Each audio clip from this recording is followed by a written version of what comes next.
decimate the Iranian military, decimate their ability to wage conventional war. And that military objective, as the president said yesterday, as I said yesterday, has been achieved.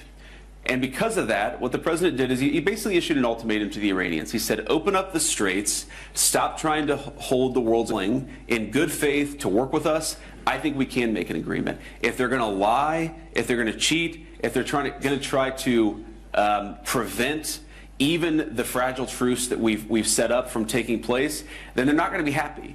Because what the president has also shown is that we still have clear military, diplomatic, and maybe most importantly, we have extraordinary economic leverage.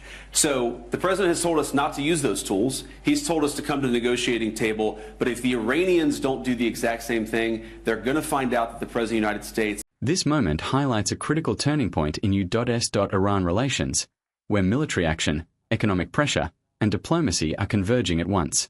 A reported ceasefire, centered around the strategic Strait of Hormuz, signals a temporary pause in escalating tensions. But beyond the announcement itself, what's at stake here is credibility. Can military pressure successfully bring about meaningful negotiations, or does it risk creating only a short-lived truce? This sets the stage for a deeper look at how both sides are positioning themselves in a highly fragile environment.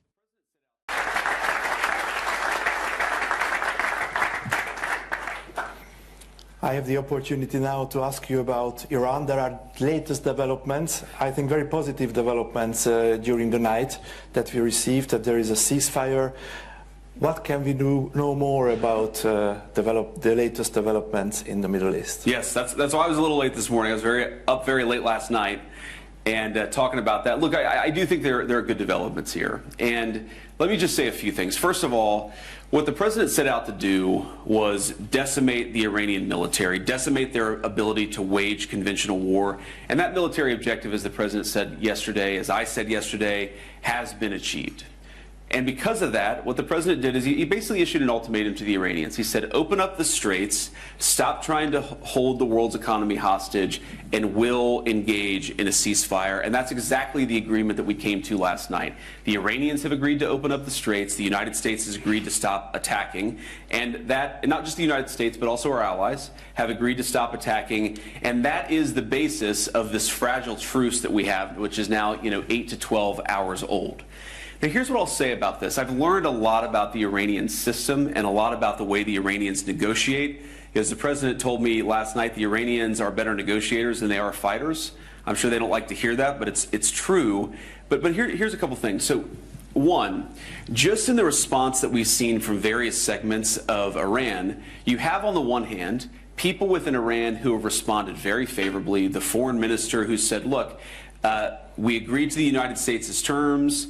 We'll do a ceasefire, we'll do a negotiation, we'll open the Straits of Hormuz, and then we'll see if we can come to more agreement down the road. So some of the people have responded favorably and have said the right things. And then you have some people on social media within their system who are basically lying about what we've accomplished militarily. They're lying about... At this stage, the conversation shifts toward the internal dynamics within Iran and the uncertainty surrounding the ceasefire itself. The speaker points to mixed signals, with some officials appearing open to negotiation, while others challenge or even deny key aspects of the agreement. This reflects a broader pattern often seen in complex geopolitical negotiations, where internal divisions can complicate external diplomacy. It also raises an important question for viewers. When messages from within a government are inconsistent, how should other countries interpret intent? And does this make any agreement inherently unstable from the start? The nature of the agreement. They're lying about the nature of the ceasefire. And so you have just, even within their system, and this is why I say this is a fragile truce, you have people who clearly want to come to the negotiating table and work with us to find a good deal.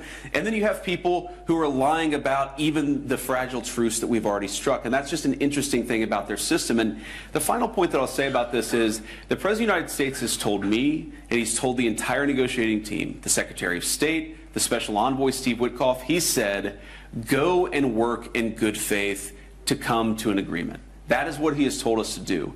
If the Iranians are willing in good faith to work with us, I think we can make an agreement. If they're going to lie, if they're going to cheat, if they're going to try to prevent even the fragile truce that we've set up from taking place, then they're not going to be happy. because what the president has also shown is that we still have clear military, diplomatic, and maybe most importantly, we have extraordinary economic leverage. So the president has told us not to use those tools. He's told us to come to the negotiating table. But if the Iranians don't do the exact same thing, they're going to find out that the president of the United States is not one to mess around. He's impatient. He's impatient to make progress. He has told us to negotiate in good faith. And I think if they negotiate in good faith, we will be able to find a deal. But that's a big if. And ultimately, it's up to the Iranians how they negotiate. I hope they make the right decision. Overall, this exchange underscores the delicate balance between pressure and diplomacy in international relations. While there is cautious optimism about a potential agreement, there is also clear skepticism about whether commitments will hold over time. The emphasis on good faith negotiations suggests an opening, but also highlights the risks if either side fails to follow through. In the end, the outcome may depend less on initial agreements and more on consistent actions in the weeks ahead. What do you think? Is this ceasefire a real step towards stability, or just a temporary pause in a longer conflict? Share your thoughts in the comments. And for more clear, fact-based analysis, don't forget to like, share, and subscribe.